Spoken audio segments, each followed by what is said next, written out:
مسلسل او اي حاجة من غير اعلان، بس اللي بيحصل دايما عكس كده. ولا انا بتفرج على الاعلان وما اتفرجش على الفيلم ولا المسلسل ولا اي حاجة، ان احنا عارفين لو الاعلان جه في مصر انت ممكن تسافر مثلا تصيف اسبوع وتيجي كل اعلان لسه ما خلصش. عندنا مثلا الاعلان ده المفروض معمول عشان يحببك في المنتج. ايه اللي عندنا في مصر؟ الاعلان معمول عشان يكفرك ويخليك تكره المنتج.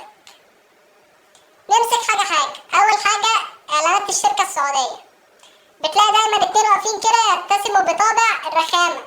تلاقي واحد بيقول للتاني اشرح لنا اللحاف اللي معاك ده ايه نظامه وايه اخباره، قول لنا بسرعة ماله. كويس، سلم عليك، الحمد لله. فالتاني الرخم يخش يقول له والله اللحاف ده مش زي اي لحاف في العالم، اللحاف ده فظيع جدا، اللحاف ده فيه عدة انبهارات. يقول له طب قول لنا ماله اللحاف. يقول له اللحاف ده اللحاف الوحيد في العالم اللي بناحيتين، وش بطانية ووش لحاف.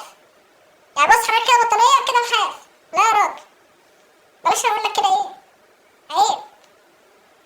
خش يقول له انا عندي مفاجأة للسادة المشاهدين، مفاجأة جميلة جدا هتبسطهم. اقول فالتاني يقول له قول. يقول له لا مش هقول، خليها لاخر الحلقة. يا اخي ده انت بني ادم سئيل اقسم بالله. ايه المفاجأة بقى اللي بتبقى في اخر الحلقة بيقولها؟ يقولك اللحاف ده بيدفي. بس ما شاء الله عليك بجد، فظيع انت. تاني حاجة الاعلانات اللي هي بتلاقيها جايلك من بعيد، يعني تحس ان في واحد بينادي عليك يقول لك والهارد 20 جيجا. ايه التبذير ده؟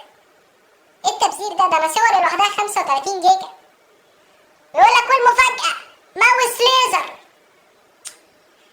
هو ايه؟ مش فاهم ايه ماوس ليزر؟ هو في ماوس يعني باستك مثلا ولا ايه؟ ما هو الماوس ليزر. يقول لك المفاجأة التانية، مش لما نخلص الاول المفاجأة الاولانية يقول لك والمفاجأة التانية كيبورد. لا انت كده مدلعنا خالص على الاخر بصراحة. يعني انت هنطلب منك ايه تاني؟ ماوس وكيبورد مع جهاز كمبيوتر؟ ده انتوا شركة فظيعة. وسماعات ستيريو، بسم الله ما شاء الله.